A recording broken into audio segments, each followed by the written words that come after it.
Eu gostaria de começar com uma pergunta, que talvez seja a pergunta mais importante que nós estamos considerando diante de um tema como esse, o mês da família, sustentada pela palavra. Qual é a lição mais importante que nós temos de saber e ensinar aos nossos filhos, à geração que vivemos e à próxima geração? O que é mais importante de todas as coisas? Esse texto de Deuteronômio 6 apresenta o que para o povo de Israel deveria ser mais importante. Certamente também Deus espera que seja mais importante para nós. O livro de Deuteronômio, ele é um livro assim, diferente dos livros que nós estamos mais acostumados, livros do Novo Testamento, os evangelhos, as cartas, né? O livro de Deuteronômio, ele é um livro de pregações, de sermões. Quem está escrevendo esse livro provavelmente é Moisés. Ele já está no final da sua vida, na casa dos 120 anos, cabelo, barba branca, próximo de partir, próximo de morrer.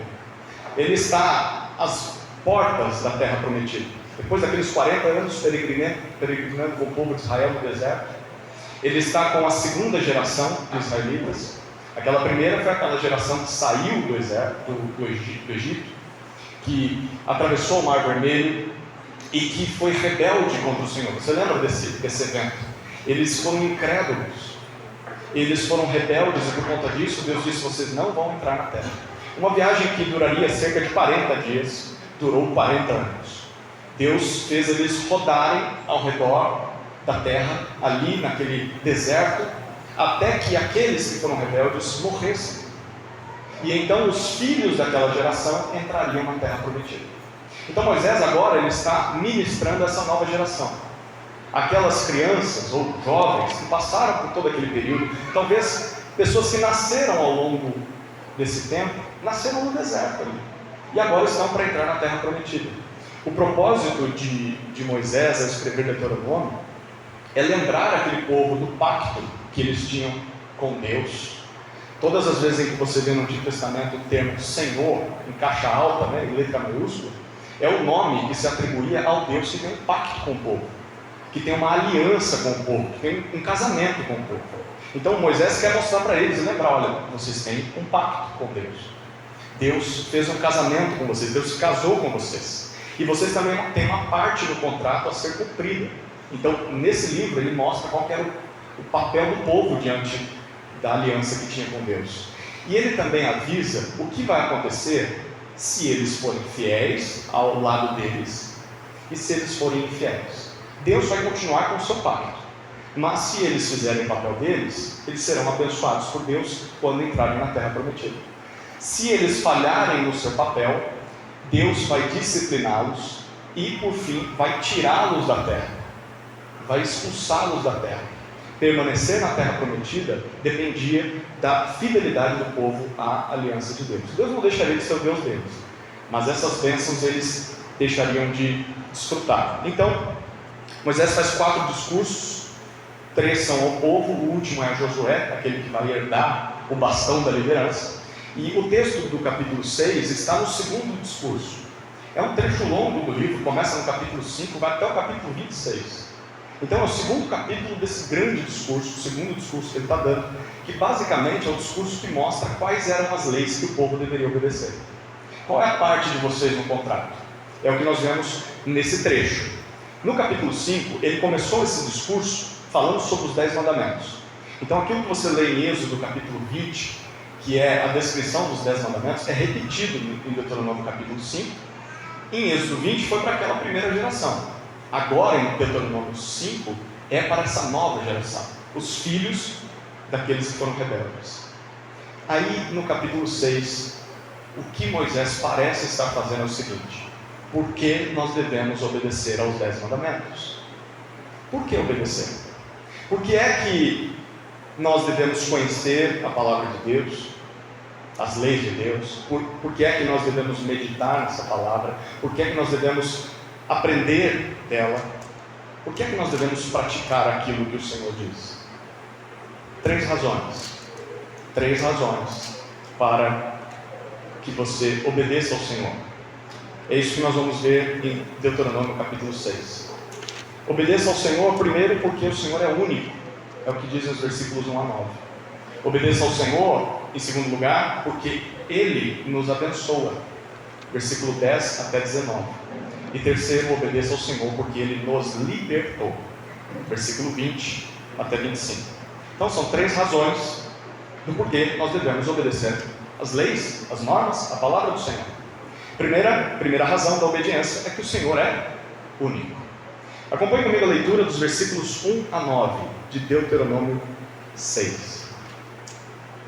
São estes os mandamentos, os estatutos e os juízos que o Senhor, seu Deus, ordenou que fossem ensinados a vocês, para que vocês os cumprissem na terra em que vão entrar e possuir, para que durante todos os dias da sua vida, vocês, os seus filhos e os filhos dos seus filhos, temam o Senhor seu Deus e guardem todos os seus estatutos e mandamentos que eu lhes ordeno, e para que os seus dias sejam prolongados.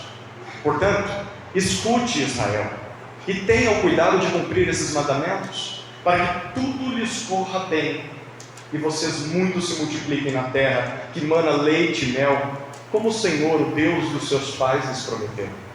Escute, Israel, o Senhor, nosso Deus, é o único Senhor. Portanto, ame o Senhor, seu Deus, de todo o seu coração, de toda a sua alma e com toda a sua força. Estas palavras que hoje lhes ordeno estarão no seu coração. Você as inculcará a seus filhos, e delas falará, quando estiver sentado em sua casa, andando pelo caminho, ao deitar-se e ao levantar-se. Também deve amarrá-las como sinal na sua mão, e elas lhe serão por frontal entre os olhos, e você as escreverá nos umbrais da sua casa e nas suas portas. Por que obedecer ao Senhor? Primeiro, porque o Senhor é único. Nos versículos 1 a 3 desse trecho, parece que Moisés faz uma conclusão, na verdade 2 conclusões, sobre os 10 mandamentos, que foi o que ele falou no capítulo 5. A primeira conclusão é de que o Senhor nos deu essas ordens, tudo isso que a gente ouviu, para que a gente obedecesse, não é à toa. Deus não está dando ordem à torta direito por acaso, tem propósito. Essa é a primeira conclusão, para que a gente obedeça. Segunda conclusão é que se vocês obedecerem, vocês vão entrar na terra prometida e vão viver bem, por muito tempo dentro da terra. Então esses mandamentos, primeiro, são para que vocês obedeçam. Segundo, são para o seu bem. Logo de cara a gente já percebe que as ordens de Deus, elas não são um castigo ou uma punição. Quando criança eu entendia dessa forma. Nós viemos no carro conversando, eu e minha esposa, como seria um lar apenas religioso, um lar onde não há amor a Deus, há apenas uma série de rituais religiosos em que pessoas vão todo domingo ao culto, mas durante a semana a vida é pagã. Esse foi o lar que eu cresci, e eu estava compartilhando com ela como é uma vida assim. Talvez você saiba bem o que isso significa. Não há arrependimento, não há perdão, não há evangelho, não há salvação. É apenas uma vida pagã com uma aparência religiosa. E nesse ambiente, muitas vezes, eu quando criança e era obrigado a ir para a igreja por obrigação, eu via as leis de Deus como um castigo, uma punição. Esse negócio de igreja é uma disciplina, só pode ser.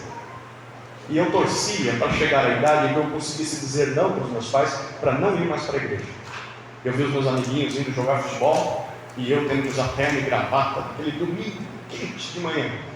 E aquilo me incomodava muito, e eu achava que aquilo era um castigo de Deus. Esse texto diz, não, as ordens de Deus não são uma punição, não são um castigo, mas são demonstração da graça. O que Moisés está dizendo é que se vocês obedecerem ao que Deus diz, vocês vão ter vida abundante na terra que Deus está dando para vocês. Então aqui a gente já tem a primeira aplicação dessa tarde. Nós deveríamos ver a palavra de Deus dessa forma, não como regras chatas que impedem a nossa felicidade. É assim que muitas pessoas veem a palavra de Deus. Mas não, quando nós estudamos a palavra de Deus com dedicação, tentando entender o que ela quer dizer, nós vamos perceber que o que Deus diz são orientações sábias, graciosas, corretas, de como se viver nesse mundo. Se você der ouvidos ao que Deus diz, você vai evitar muitos problemas. Você vai aprender a lidar com conflitos dentro de casa. Você vai aprender a criar os seus filhos. Vai aprender a lidar quando eles saem de casa, quando eles se casam. Como lidar com netos. A palavra de Deus nos ensina todas essas coisas. Então, dar ouvidos ao que Deus diz oferece verdadeira felicidade. Uma vida longe do pecado. E talvez é isso que mais custe caro para nós. Porque a palavra vai confrontar o pecado e vai apresentar um caminho da santidade. Mas isso é para o nosso bem. Vale a pena. Depois de dizer isso, Moisés faz basicamente duas afirmações ao povo.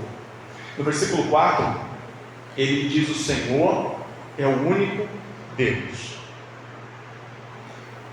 Ao dizer isso, ele está querendo se referir à comparação entre Deus e todos os outros deuses que haviam naquela época. Principalmente os deuses em que eles passaram 430 anos convivendo no Egito, os deuses dos egípcios, os deuses dos próprios cananeus, na terra prometida onde eles entrariam, e os deuses dos povos ao redor da Mesopotâmia em geral. Havia muitos deuses.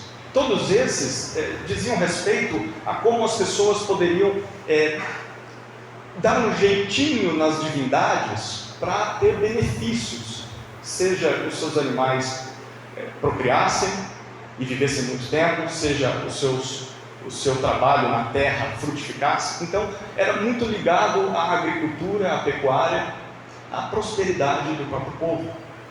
E Deus está dizendo: todos esses outros não são Deus.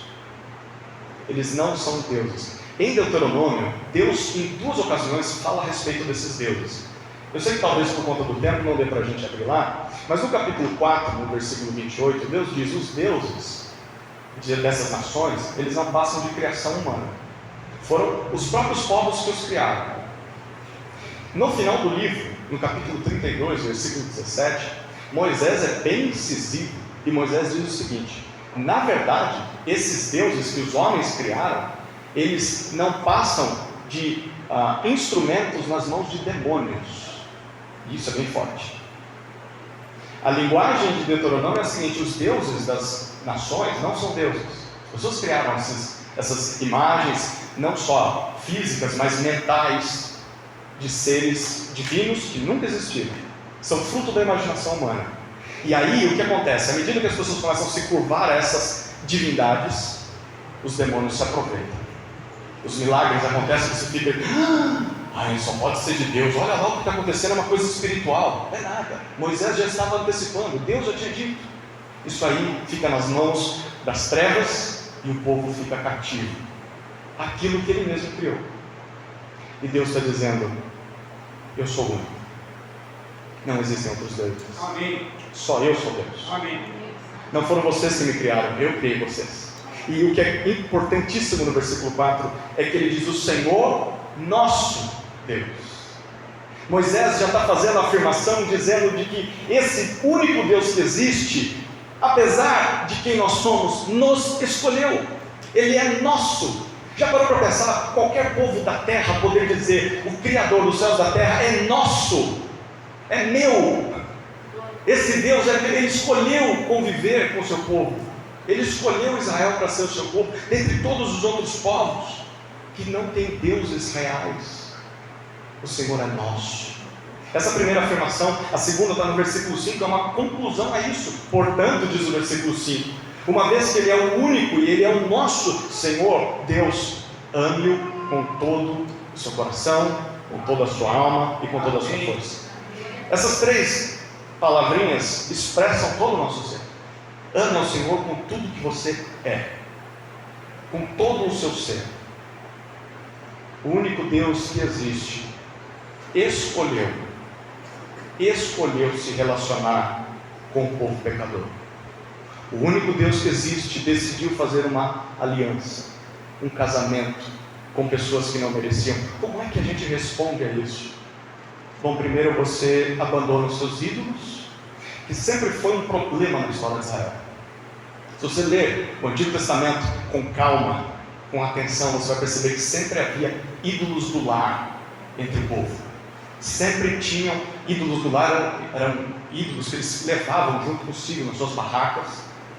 Sempre o povo se reunia debaixo dos carvalhais, nas campinas. Isso era tudo lugar de adoração pagã. O povo de Israel sempre teve deuses, o que é espantoso. É claro, Deus estava acima deles, o Senhor estava acima desses deuses, mas os ídolos estavam lá, e sempre foi um problema. Deus sempre confrontou isso. Então a primeira forma de responder em gratidão: o único Deus que existe nos escolheu. Abandonem esses deuses que são falsos, não são deuses. Abra mão dos ídolos. E em segundo lugar, você se dedica ao único que é digno de dedicação. Você entrega todo o seu ser ao Deus Criador. Tem algo muito interessante no versículo 5, que está em consonância com o que veio anteriormente. Os versículos 1 a 3 disseram: obedeça às ordens de Deus. Aí no versículo 4 ele diz: o Senhor é o único Deus. E no versículo 5 então o ame. Você percebeu? Obedeça e ame. Há uma relação entre obediência e amor.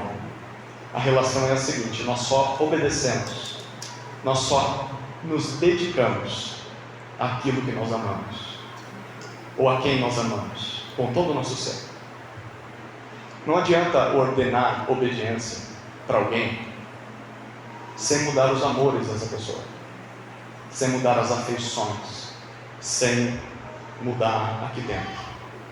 Isso é muito claro na aplicação de disciplina e instrução dos filhos. Nós damos uma ordem para o filho, e o filho pode simplesmente estar fazendo aquilo porque ele está com medo de apanhar, de ter alguma represália, mas por vezes aqui dentro as coisas não estão daquele jeito, ele não está afim de fazer aquilo. Mas quando ele realmente, o coração dele foi alcançado, a obediência flui naturalmente. Lembra que Paulo diz?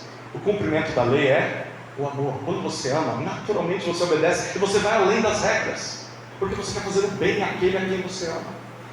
E Moisés está deixando isso muito claro. Sabe por que esses povos criaram os seus deuses? Sabe por que esses povos adoram os seus deuses? No final das contas, é porque eles estão tentando controlar a natureza. Todos os deuses tinham a ver com a natureza. Eles estão tentando controlar os seres da natureza para colher benefícios. Então, no final das contas, sabe quem os idólatras amam mesmo? Eles amam a si mesmos. Então, eu faço uma fezinha aqui, eu faço um sacrifício ali, eu abro mão até de algumas coisas, e tinha deuses que pediam sacrifício de filhos, primogênito. O bebezinho que acabou de nascer, você sacrificava. Então assim, autossacrifício. Mas por quê? Porque eu vou ter benefícios em troca. No final das contas, o idólatra ama quem? Ama o Deus que ele criou? Não, ele ama a si mesmo. E o que Deus está mostrando aqui é que ser parte do povo do único Deus não funciona dessa forma. Você não obedece simplesmente pensando nos benefícios. É claro que tem benefícios, mas você obedece porque você o ama. E esse é o fundamental. Essa é a hora de você começar a olhar para dentro de si e se questionar: quais são os meus ídolos? Como é que eu identifico um Deus falso que eu levantei no meu coração? Talvez você está se comparando com o pessoal da Igreja Católica Romana e diz: não, eu não sou como eles. Eu não faço reza para estátua, eu não faço romaria, procissão, eu não sou idólatra. Será mesmo? Em Ezequiel, Deus disse para o seu povo que os ídolos que eles tinham eram fruto da idolatria do coração. A idolatria começa no coração. Algumas perguntas que podem nos ajudar a discernir, a identificar se nós não temos o coração assim, no coração um altar para alguns deuses falsos, enquanto cultuamos o Deus verdadeiro.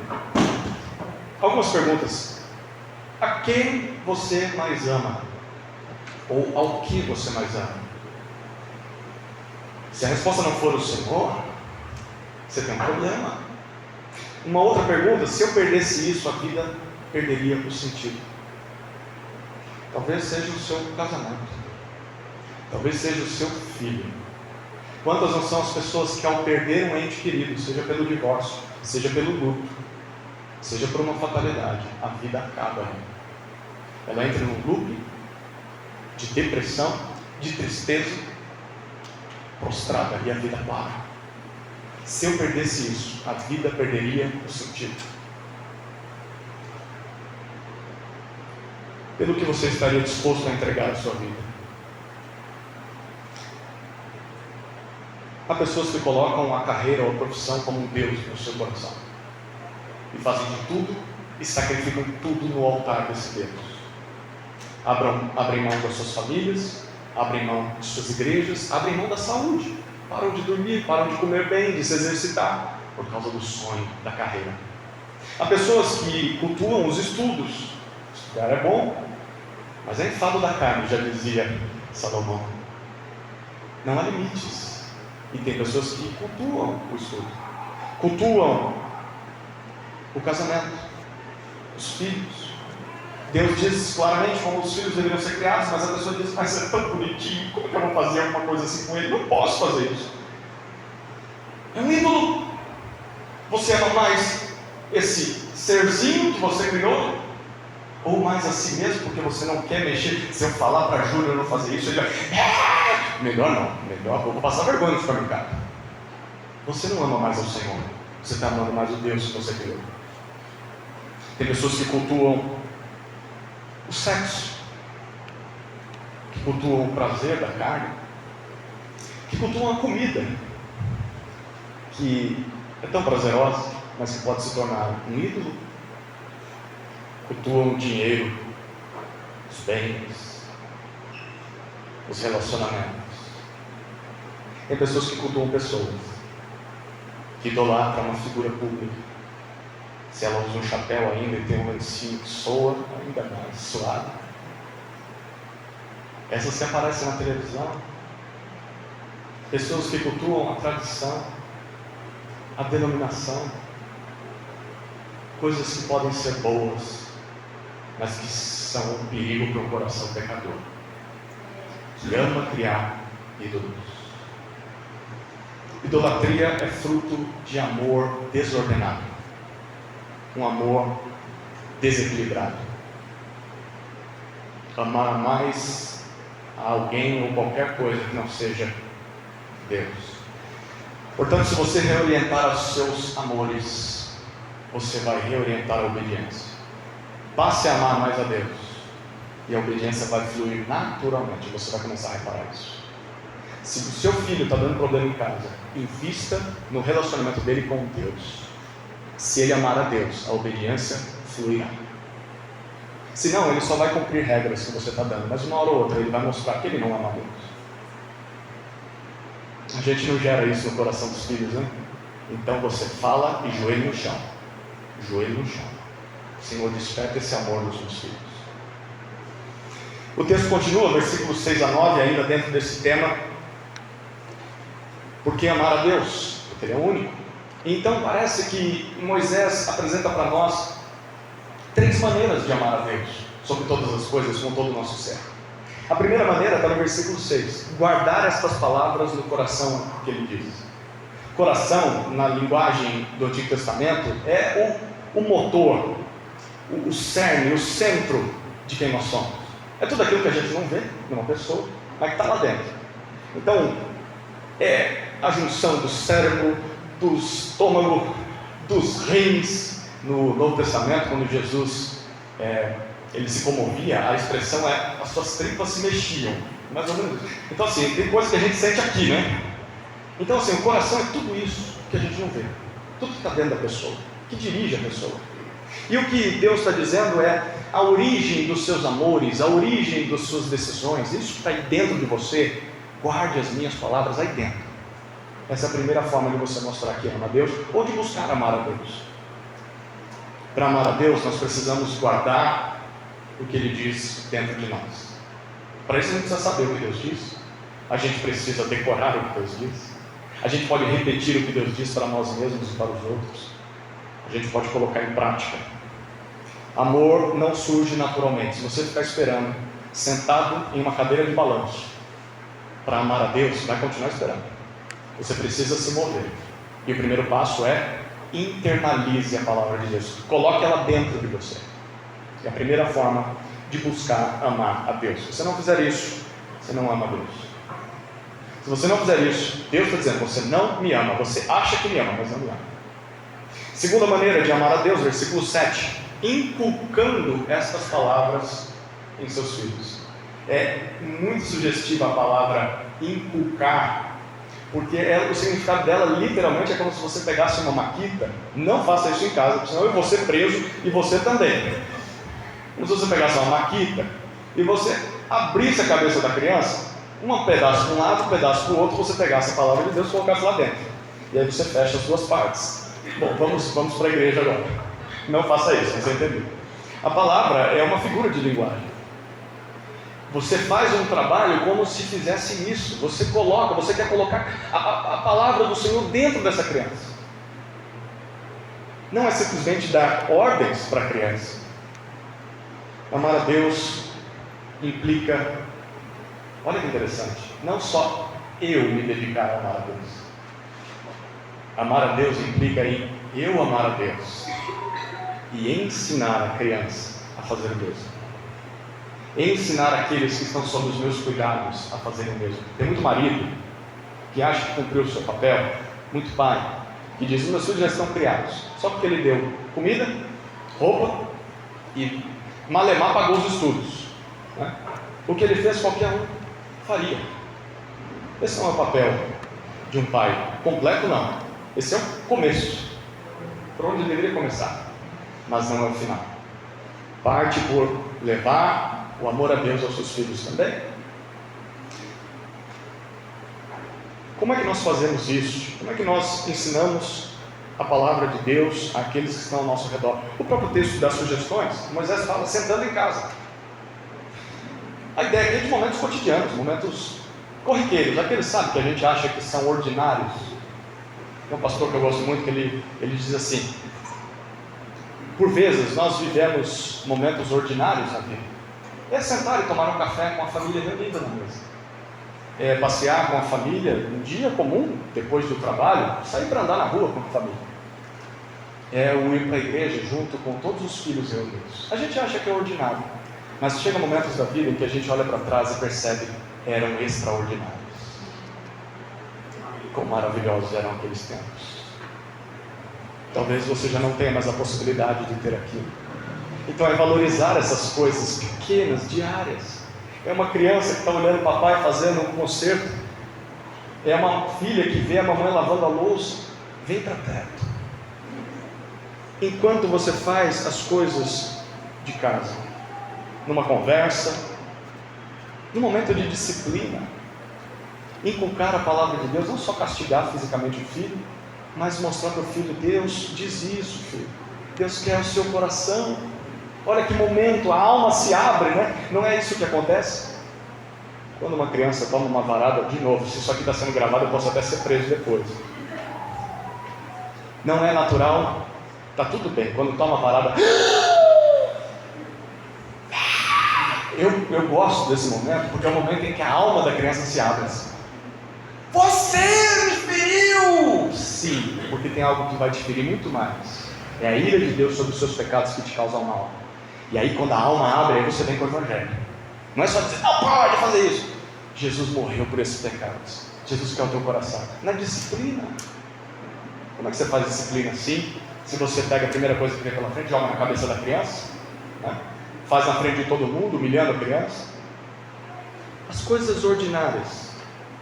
Fale da palavra de Deus à criança nas coisas ordinárias. Mas ele continua andando pelo caminho. E aqui ele está pensando fora de casa. Ele está pensando em visitas, em relacionamentos fora do lar. O exemplo dos pais na igreja, no supermercado, naqueles jantares em família de Natal. É muito difícil as coisas acontecerem quando saem do controle. Nós, quando vamos para a igreja, nós colocamos a roupa de ver Deus, né? E nós nos comportamos e pensamos: são só 2 horas. Vocês, por favor, façam silêncio por 2 horas. E eu vou me controlar por 2 horas. Mas e depois? E depois, por todas as horas durante a semana que você vai conviver com seus filhos?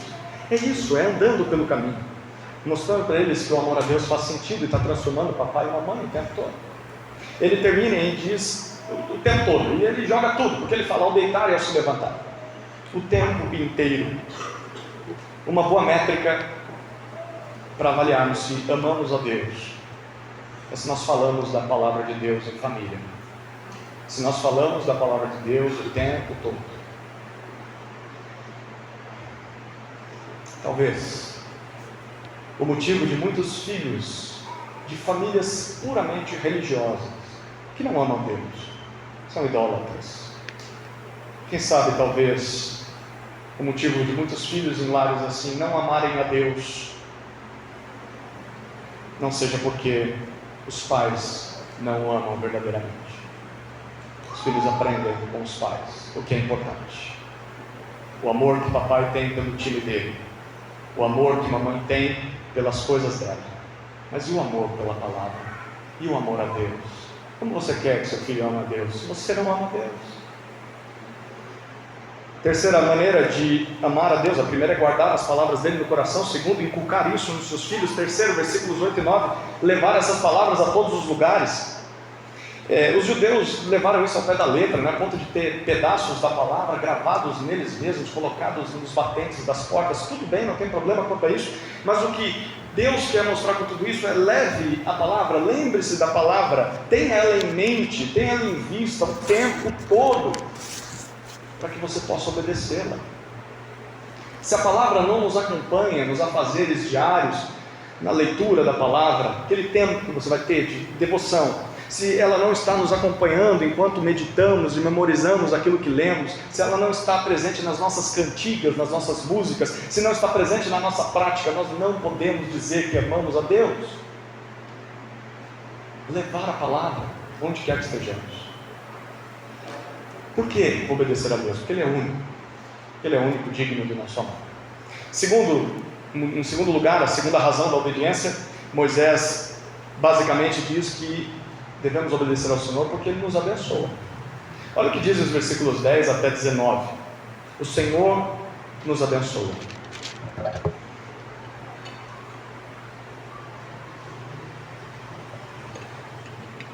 Quando, pois, o Senhor seu Deus tiver levado vocês para a terra que, sob juramento, prometeu aos seus pais, Abraão, Isaque e Jacó, que daria a vocês, uma terra com grandes e boas cidades que vocês não construíram, com casas cheias de tudo que é bom que vocês não encheram, com poços abertos que vocês não cavaram, com vinhas e olivais que vocês não plantaram. E quando vocês comerem e se fartarem, tenham o cuidado de não esquecer o Senhor, que os tirou da terra do Egito, da casa da servidão. Temam o Senhor seu Deus, sirvam a Ele e jurem somente pelo nome dEle. Não sigam outros deuses, nenhum dos deuses dos povos que estiverem à sua volta, porque o Senhor seu Deus é Deus zeloso no meio de vocês, para que a ira do Senhor seu Deus não se acenda contra vocês e os destrua de sobre a face da terra. Não ponham à prova o Senhor seu Deus como o fizeram em Massá. Guardem cuidadosamente os mandamentos do Senhor seu Deus, os seus testemunhos e os seus estatutos que Ele lhes ordenou. Façam o que é reto e bom aos olhos do Senhor, para que tudo lhes vá bem e para que vocês entrem e possuam a boa terra que o Senhor, sob juramento, prometeu aos pais de vocês, expulsando todos os inimigos de diante de vocês, como o Senhor prometeu. Por que obedecer a Deus? Porque o Senhor nos abençoa.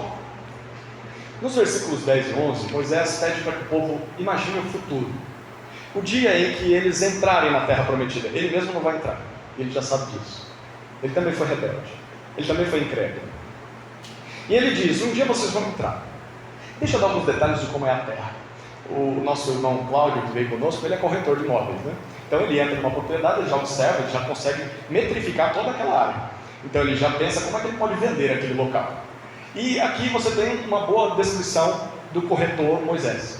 Moisés quer apresentar a terra para eles, como é que vai ser quando vocês chegarem lá? Vou já adiantar para vocês. Olha, 4 características da terra. Primeiro, tem grandes e boas cidades. Segundo, boas e grandes cidades que vocês não construíram. Imagina isso. Imagina uma cidade pronta. Pois é. Segundo, essa terra Tem casas cheias de tudo que é bom. Casas que vocês não construíram também. Vocês não encheram. Imagina uma casa, você se muda para uma casa, a despensa cheia, o guarda-roupas com roupas novas. Imagina isso, toda a decoração já está do jeitinho que você gosta. Não precisa comprar nada. Nenhum crediário nas casas Bahia. Terceiro, poços abertos. Naquele local, ter água assim é uma escassez de água. E vocês já vão encontrar poços abertos. Hoje é difícil, a gente para pagar, mas para o interior o pessoal fura a terra para tentar achar água, né? É caro. Imagina naquela época a tecnologia, e vocês já vão ter poços abertos que vocês não escavaram. Em quarto lugar, vinhas e olivais. Vocês vão ter azeite e vinho, tudo bom. Vocês não plantaram essas coisas. Sabe o que Deus está dizendo para o povo? Vocês vão para um lugar pronto. Vocês vão desfrutar de bênçãos que vocês não plantaram e muito menos merecem. Vocês merecem morrer aqui nesse deserto, mas vocês vão entrar numa terra em que eu vou dar para vocês tudo pronto. Não é parecido com aquilo que acontece quando nós cremos em Jesus? Nós recebemos bênçãos imerecidas: perdão, regeneração, salvação, justificação. Recebemos esperança, a garantia do céu. Ganhamos uma nova família. Por vezes a gente olha para o lado e fala, mas também podia ter outra igreja, né? Esse povinho aqui, falar a verdade. Deixa eu dizer para vocês, é assim toda igreja, tá? Eu estou de férias lá na igreja. Eu volto na semana que vem. Eu já estou morrendo de saudade dos problemas da turma. É gostoso sair de férias, mas é mais gostoso voltar, porque a gente sente falta daquela família. A igreja é isso. Talvez para vocês não seja tão importante, mas para uma viúva que não tem mais ninguém, a igreja é o seu lar. Para um órfão que ganha mães e pais. Amém. Talvez alguém que teve os seus pais em casa, e esse é o meu caso. Eu não tive pai e mãe. Eu tive 2 pessoas que estavam em casa, mas na igreja encontrei 1, 2, 3, 4, 5 pais, 5 mães, avós. É o que nós recebemos em Cristo. Nós recebemos uma família. Outro trabalhou por nós, outro conquistou essas coisas por nós. Não merecíamos. Cristo conquistou essas coisas por nós. E quando isso acontecer, Moisés diz no versículo 11: quando vocês se comerem e se fartarem, cuidado, versículo 12, cuidado, esteja em alerta, em atenção, em completa vigilância, porque vocês podem se esquecer do Senhor. Vocês podem se esquecer daquele que os tirou da escravidão no Egito.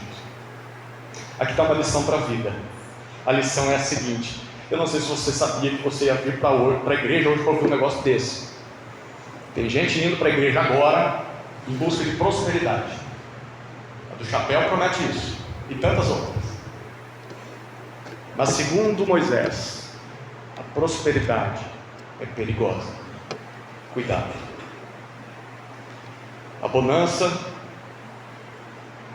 é um perigo, talvez até mais do que a adversidade. Deixa eu explicar isso. Na dificuldade a gente busca mais a Deus, né? Quando as coisas estão apertadas, a gente bota o joelho no chão, a gente clama. As orações parecem ser mais próximas do céu. Não sei se você já orou em dificuldade, em luto, gritos que saem da alma, gemidos, você não consegue falar mais nada, mas a alma está ali derramada diante de Deus. Dificuldade. Mas aí quando vem a fartura, principalmente com bênçãos que nós não merecemos, nós somos tentados a nos afastar do Senhor. Somos tentados a olhar para a vida como se a gente não precisasse mais tanto orar assim, não precisa mais buscar tanto a Deus assim. Na verdade, olha, também teve os meus méritos, né? Eu me levantei, sacudi a poeira, dei a volta por cima. Então, Deus tem que dividir um pouquinho comigo, né? E aí com o tempo a gente acaba se afastando de Deus como se fôssemos autodependentes, autossuficientes. Há quem abandone a Deus sim, quando tudo vai mal, E Jesus já tinha dito isso, né?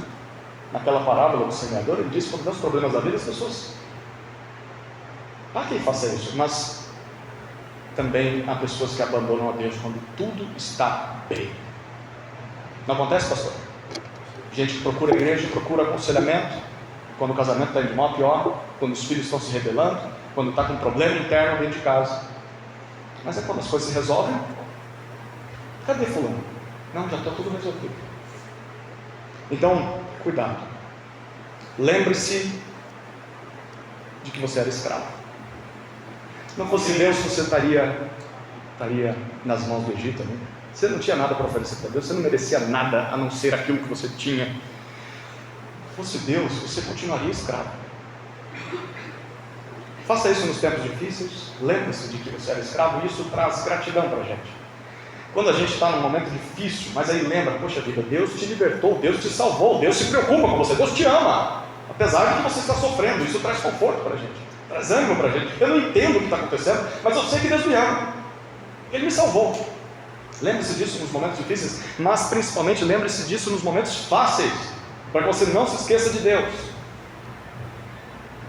Como é que a gente não esquece do Senhor? Porque Ele diz: cuidado para não esquecer. Como é que a gente não esquece? Bom, o que parece que Moisés faz nos versículos 13 a 19 é apresentar 3 tarefas práticas necessárias para que nós lembremos do Senhor em dias de fartura. É necessário disciplina, tá? Se vocês tiverem dias bons na sua casa, prósperos financeiramente, ascendendo na carreira, os filhos já criados, talvez filhos que já temam a Deus, as coisas estão mais estáveis para você. Se você baixar a guarda, você vai se esquecer do Senhor. Então é necessário disciplina. E talvez hoje você está nos vales, você nem consegue imaginar como é ter uma vida tranquila. Então você está orando para que Deus te tire desse vale, mas lembre-se, o dia que as coisas derem uma acalmada, você vai ter que ter disciplina também, porque pode ser que você se esqueça do Senhor. Como a gente não se esquece do Senhor? Bom, 3 tarefas. A primeira, versículos 13 a 15: adore somente ao Senhor. Os versículos 13 a 15, eles nos apresentam uma lista de coisas que o povo deveria fazer. Temam o Senhor, sirvam a Ele, jurem somente pelo seu nome, não sigam outros deuses, porque Deus é zeloso. Esse foi um trecho que Jesus citou na tentação no deserto. Por mais atrativos que a vida dos descrentes, ou os deuses dos descrentes sejam, parece que a vida ímpia é muito mais fácil, não parece? A pessoa só faz coisa errada e dá tudo certo para ela, né? É tramóia, trambique para conseguir terreno e consegue, né? A pessoa faz conta no nome de outro, consegue conquistar as coisas, a gente pagando as coisas, eu não consigo ter nada. O dia que sobe R$50, pode ter certeza que o carro vai quebrar, né? As coisas parecem muito mais difíceis por temer a Deus. Sim, a vida ímpia pode parecer mais atraente, mais atrativa, mas não imite eles. Sabe por quê? Porque Deus é zeloso. A palavra aqui significa ciumento. Não como aquele adolescente que tem ciúme do namorado ou da namorada. É um ciúme no sentido de zelar por aquilo que é dele. Deus é zeloso com o seu povo. E se o seu povo quiser ser o povo de Deus e ao mesmo tempo viver como o povo de outros deuses, como os pagãos, pode esperar que Deus vai pôr a mão.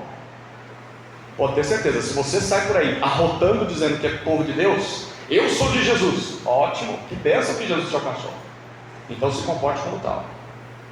Porque dizer que é de Jesus na igreja, mas na vida, nesse mundão aí, viver como os descrentes, se você é povo de Jesus mesmo, ele vai pesar a mão, porque ele é Deus zeloso, até que você honra o nome dele onde você estiver.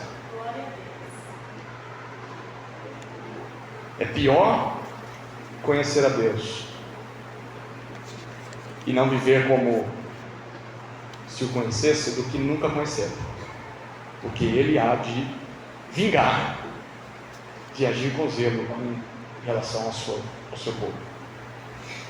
Adore somente ao Senhor. Essa é a primeira forma de não se esquecer do Senhor em dias de fartura. Segundo, não coloque o Senhor à prova. Versículo 16, Moisés aqui cita o evento em Massá. É uma história que aconteceu no capítulo 17 de Êxodo. Também Jesus citou esse texto na tentação no deserto. Esse evento foi exatamente depois que o povo tinha sido liberto do Egito, tinha atravessado o Mar Vermelho, Deus tinha transformado a água amarga em doce para eles, Deus tinha dado maná para eles, Deus tinha dado codornizes para eles. Mas o que o povo teve? O povo teve sede. E eu vou aproveitar agora para matar minha sede aqui. Eu acho que o sol. Entendeu? Ok. Não tem problema não, qualquer coisa eu vou andando aqui, ó. Aqui piorou. O povo teve sede. Depois de tudo que Deus fez, o que era de se esperar? Que Deus desse água para eles. Mas o capítulo 17 de Êxodo diz que o povo murmurou. E não só murmurou, mas o povo discutiu com Moisés. E não só murmurou e discutiu com Moisés, o povo tentou o Senhor, é o que diz o texto. E a tentação desse povo para com o Senhor tomou forma de uma frase. E a frase, olha o que eles chegaram a dizer. Depois de tudo que Deus tinha dito, em Êxodo 17 nós lemos, a pergunta deles é: Ele está em nosso meio ou não? Gente, dá vontade de dar uma chinelada nesse povo, não dá? Nós somos iguaizinhos. Depois de tudo isso, vocês querem perguntar se Deus está no meio de vocês? Vocês passaram a seco pelo mar, e vocês estão perguntando se Deus está no meio de vocês. O autor de Hebreus, no capítulo 3, ele diz que por causa desse evento em Massá, é que o povo peregrinou por 40 anos. Porque ali eles tentaram a Deus, eles foram incrédulos diante dos milagres de Deus. O que Moisés está dizendo aqui: não ponham o Senhor à prova. Diante de bênçãos ou milagres, na primeira dificuldade, questionar: Deus está comigo? Onde está Deus? Olha para trás, olha para quem você é, olha para a sua história, quem você era antes de Cristo, e você ainda está perguntando onde está Deus. Cuidado, porque esse questionamento, como o povo em Massá, é o primeiro passo de começar a se esquecer do Senhor. Jogar sobre o Senhor todas as desgraças que estão te acontecendo e esquecer das bênçãos que Ele prometeu e proveu para você durante toda a sua história. Terceira forma de não nos esquecermos do Senhor na fartura, versículos 17 a 19: obedeça aos mandamentos do Senhor. Moisés diz: façam isso cuidadosamente. Obedecer a Deus, ele diz, versículo 18, é fazer aquilo que é reto e bom aos seus olhos. Se vocês fizerem isso, tudo vai dar certo para vocês. Vocês vão entrar na terra prometida, vocês vão vencer os seus inimigos. Para não esquecer do Senhor em dias de fartura, sabe o que você deve continuar fazendo? Obedecendo. Você obedecia quando estava tudo mal? Não obedecia? Você não ia para a reunião de oração? Você não servia os outros, mesmo nas dificuldades? Pois bem, quando as coisas estão bem, você vai parar com isso. Você vai continuar obedecendo a Deus, vai continuar lendo a tua Bíblia, vai continuar orando, vai continuar servindo, discipulando, obedecendo. Continue, porque a hora que você parar, pode esperar, você vai se afastar do Senhor, porque você vai se esquecer dele. Tem gente que quando as coisas começam a melhorar, param de aparecer na igreja, a regularidade diminui, a frequência, param de praticar aquilo que sabem que deveriam estar fazendo, com o tempo vão se afastar. Por que obedecer ao Senhor? Porque o Senhor nos abençoa. Lembra primeiro? Porque Ele é único. Segundo, porque Ele nos abençoa. Terceira e última razão, eu sei que você já também está cansado de me ouvir nesse calor aqui e deve talvez estar com fome. Estou começando a sentir cheiro de alguma coisa aí, né? Terceira razão para obedecer a Deus: o Senhor nos libertou. O Senhor nos libertou. Olha o que Moisés diz a partir do versículo 20 até o versículo 25. Quando no futuro os seus filhos perguntarem: o que significam os testemunhos, estatutos e juízos que o Senhor nosso Deus lhes ordenou? Vocês dirão a eles: nós éramos escravos de Faraó no Egito, mas o Senhor nos tirou de lá com mão poderosa. Diante dos nossos olhos o Senhor fez sinais e maravilhas grandes e terríveis contra o Egito e contra Faraó e toda a sua casa. Ele nos tirou do Egito para nos trazer e nos dar a terra que sob juramento prometeu aos nossos pais. O Senhor nos ordenou que cumpríssemos todos estes estatutos e temêssemos o Senhor nosso Deus para o nosso perpétuo bem, para nos preservar a vida, como tem feito até hoje. E será justiça para nós quando tivermos cuidado de cumprir todos estes mandamentos diante do Senhor nosso Deus, como Ele nos ordenou. Por que obedecer ao Senhor? Porque o Senhor nos libertou. Amém. Mais uma vez Moisés pede para o povo olhar para o futuro, no versículo 20. De novo, quando vocês estiverem na terra, eu não vou estar mais. Hoje nós fizemos um velório, às 10 da manhã. Um irmão da igreja, o Senhor, um dos primeiros fundadores da igreja. E pude compartilhar com os familiares e entes queridos quais seriam as últimas palavras de um homem de Deus. Compartilhei as palavras do apóstolo Paulo na segunda carta a Timóteo. E Moisés está dando as suas últimas palavras aqui. Ele não vai estar mais lá. O povo vai estar por si. Josué vai liderá-los. Depois de Josué, outro será o líder. Ou, na verdade, não houve mais líder depois. Mas ele pede para eles olharem para o futuro. Quando vocês entrarem na terra, quando tiverem fartura, bênçãos de Deus, porque vocês vão estar obedecendo, o que vai acontecer? Os seus filhos vão entrar em cena. O que os filhos vão fazer no versículo 20? Eles vão questionar. Filhos gostam de fazer isso, né? Por quê? Por quê? Por quê? Por quê? Por quê? Por quê? Por quê? Os seus filhos vão perguntar, mas vão perguntar o quê? Eles vão olhar para os testemunhos, os estatutos que vocês se preocupam tanto em obedecer. Os filhos vão perguntar, por quê? Por que é que o Senhor nosso Deus nos deu esses estatutos? Por que é que nós somos diferentes? Por que é que aos domingos nós vamos ao culto, buscar o Senhor, e não vamos aos bares, aos churrascos, como os meus amigos na escola fazem? Por que é que antes das refeições nós oramos? Por que é que nós meditamos na palavra do Senhor? Por que é que eu recebo essa disciplina como recebo, diferente do meu amiguinho, que eu sei que lá ele faz o que ele quer na casa dele? Bem que eu podia ser ele, né? Por que é que a nossa vida é diferente? Por que é que papai trata a mamãe dessa forma? Diferente.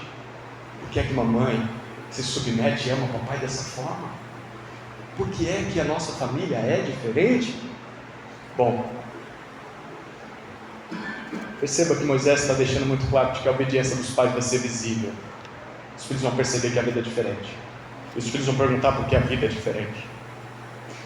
Se nós levarmos a vida com Deus a sério, se como pais nós amarmos a Deus como deveríamos, é inevitável que os nossos filhos percebam isso. Não dá para você amar a Deus e o seu filho não perceber. Tem uma coisa errada aí. Ou você vive longe do seu filho, né, vive numa casa do Senhor, ou você não ama a Deus tanto quanto acha que ama. Porque o filho vai perceber uma outra. Ele está observando a gente o tempo todo. A minha do meio, a gente numera lá em casa, né? Porque já é muito. Vai entrar no carro, eu só vou contando. 1, 2, 3. Pronto. A nossa 02, ela me vê penteando a barba, né? O pastor sabe como é o cuidado com barba, precisa cuidar. Ela me vê penteando a barba, ela pega o pentezinho lá e vai pentear a barba dela, né? Não, Deus, você não tem barba. Vai ter um bigodinho aí, mas isso é outra história. Os filhos veem a gente, eles acabam imitando a gente. Então o filho vai perceber se você ama a Deus ou não. E vai chegar uma hora que o filho vai questionar: o que isso significa? Por que nós somos diferentes? Por que nós fazemos as coisas de forma diferentes? Agora, o inverso também é verdade. Se nós não amamos a Deus, os nossos filhos não vão perceber a diferença.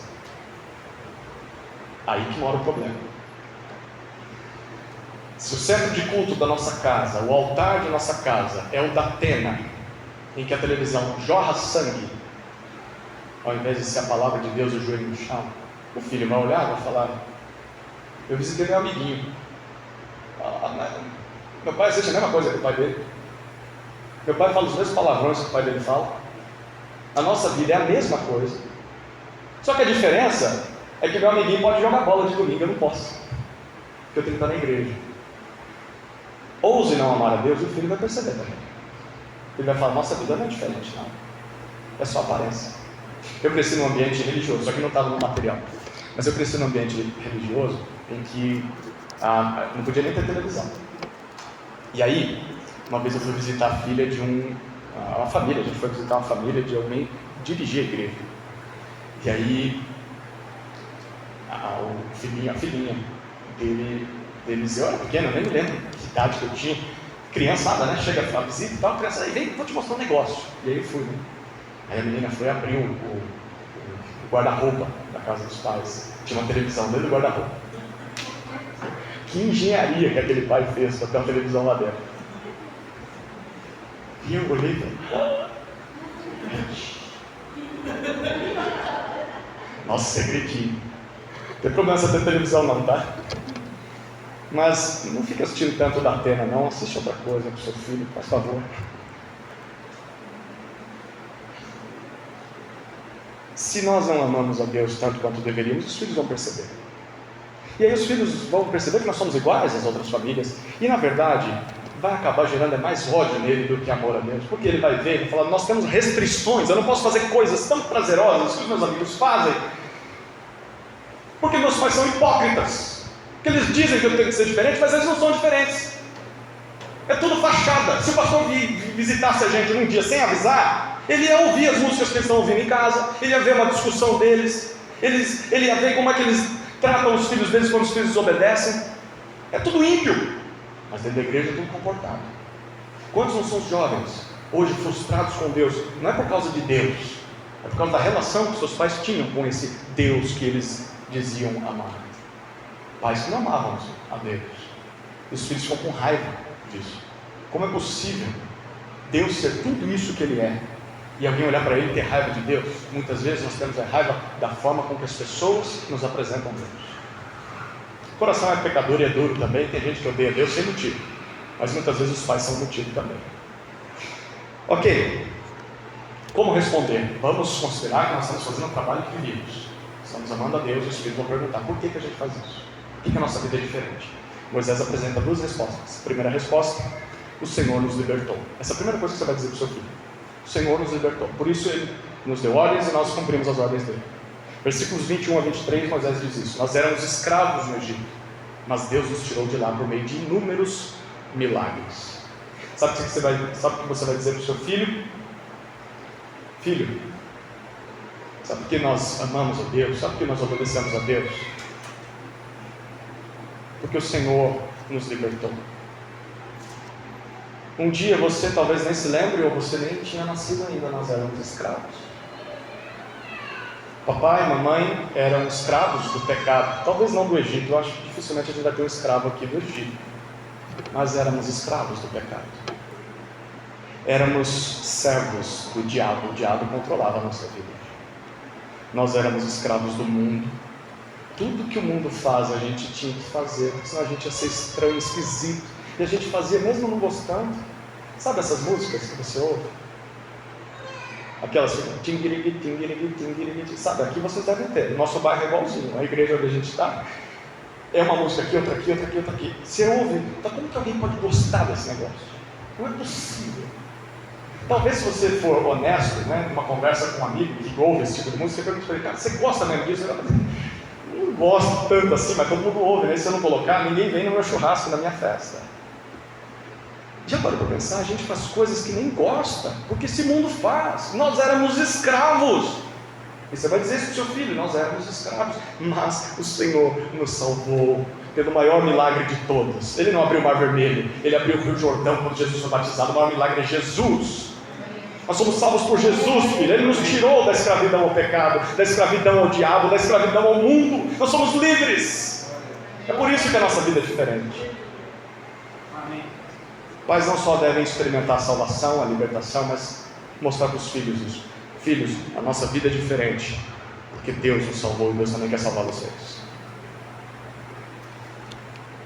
Seus filhos são o seu primeiro ministério.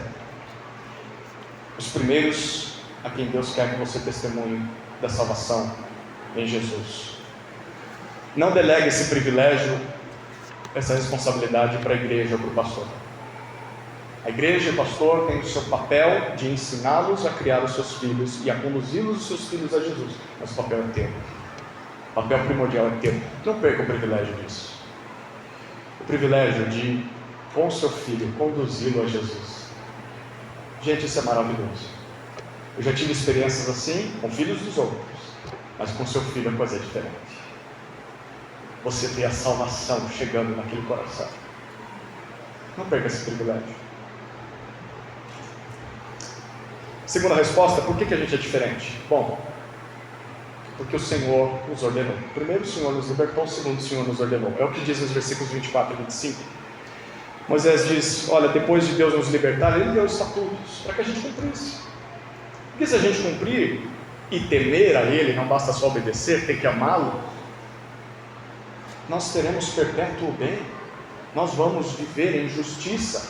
Isso será a nossa justiça. A nossa vida vai ser uma vida correta nesse mundo, como nós deveríamos viver. Deus nos criou para isso. Se não houvesse a queda, não precisava de mandamento, a gente ia viver dentro do que Deus queria, mas aí veio a queda, e aí então Deus está constantemente mostrando para nós, você precisa obedecer, está vendo? Seu coração vai te inclinar para longe. Obedecer a Deus é o ser humano, como o ser humano deveria ser. É para o nosso bem. Filhinho, papai e mamãe amam a Deus, obedecem a Deus, porque depois de nos libertar, Deus quer nos transformar. Deus não quer simplesmente deixar a gente do jeito que estava. E isso é para o nosso bem, porque se a gente obedecer, a gente vai viver melhor nesse mundo. Curioso como ouvir a sabedoria, a palavra de Deus, nos preserva de inúmeros erros que as pessoas cometem e morrem mais cedo. Não é verdade? Você acaba sendo prudente, mais prudente no trânsito. Sim ou não? Mais prudente em ouvir o conselho de um tolo. Você começa a analisar melhores as companhias. Eu acho que essa pessoa aqui não vai me fazer muito bem. Isso vai te preservando de entrar em enrascadas. É claro, acidentes ainda podem acontecer, mas a obediência a Deus nos leva a uma vida mais segura e mais próspera no sentido de bem-estar. Você pode não ter nada, eu não estou falando de ter dinheiro na conta. Eu estou falando de mesmo tendo nada, você tem paz, você tem alegria, você tem amor. É para o nosso bem. E é isso que nós vamos dizer para os nossos filhos. Filhos, Deus quer salvá-los como nos salvou, mas Deus também quer transformar vocês. Deus quer santificar vocês. Então nosso papel diante dos nossos filhos não é só evangelizar os nossos filhos. Tem pai que acha que é só isso, tem mãe que acha que é só isso. Você é um pecador, você precisa de Jesus. Aí o filho chega uma hora e fala, tá bom, eu entendi, eu creio nisso. E agora? Agora eu não sei, nunca cheguei nessa parte. O que a gente fala depois? Você tem que estar estudando a palavra, estar buscando santificação, conhecendo a Escritura, para ensinar para o seu filho como é que ele vai viver agora. Eu sou pai de 3 meninas, eu tenho 4 mulheres em casa, né, contando com a mãe. E eu não sei o que é ser menina. Eu cresci homem. Como é que a gente faz com menina? É diferente. Eu já estou aprendendo isso. É diferente. Com menino você dá um... Ei, vai lá, faz um negócio ali. Moleque vai, né? Menina, é um olhar... Como é que lida com isso? Como é que eu crio meninas? A palavra de Deus está aqui para me ensinar. Como é que você vai fazer isso? Como é que eu vou ensinar uma menina a lidar com a paixão? Logo, logo vai chegar. Eu espero que demore muito tempo. Quando chegar lá eu penso nisso. A paixão delas pelo menininho que apareceu lá, né? Vou ter que levar ele para uma caminhada. Você vai ter que me conquistar primeiro, moleque. Se não me convencer, fica no caminho mesmo. Como ensinar? E talvez você está vivendo esse dilema, você vê algum menino. Talvez você está vivendo esse dilema, que chegou a adolescência. Você não sabe o que é ser pai de adolescente, porque é a sua primeira vez. Não é assim para todos nós. É a nossa primeira vez em tudo que a gente faz. Como é que eu aprendo? Você vai para a Escritura. Como que eu ensino um adolescente a lidar com as paixões da juventude? Vai para a Escritura. Filho, a santificação é assim que funciona, filho. A gente não precisa de novos livros, de novos gurus, de coaches da vida, de livros que vão surgindo. Está aqui, na Escritura, vai para a Escritura. Use essas coisas, deixe que elas ajudem a compreender a Escritura, mas se não ajuda, você não precisa da nova descoberta. Se aquele que fez a criança já deu o manual de instruções, está aqui. O Senhor nos ordenou essas coisas. Deus pode alcançar os nossos filhos através dos nossos esforços, mas eles ainda têm a responsabilidade de tomar uma decisão por Cristo. E há casos também em que Deus pode alcançar filhos, mesmo que os pais não tenham sido bons exemplos. Talvez aqui é o caso de muitos de nós. Então Deus, pela sua graça, ainda assim salva pecadores, mas Ele há de pedir contas de mim e de você, se, tendo filhos, nós conhecemos a palavra e negligenciamos o nosso trabalho.